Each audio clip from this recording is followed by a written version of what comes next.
10 lines on 14 August Independence Day in Pakistan. Pakistan celebrates its Independence Day on 14 August every year.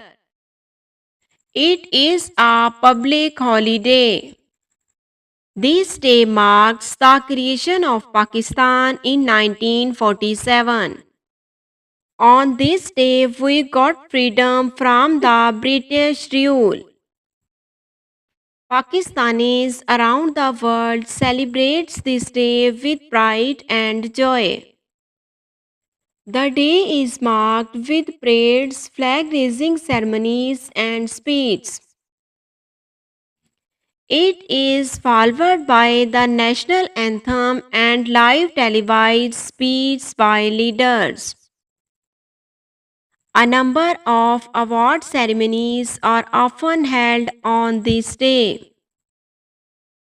People dress up white and green, that is the color of Pakistani flag. Most of the people also visit the tomb of Quaid-e-Azam, who is the founder of Pakistan.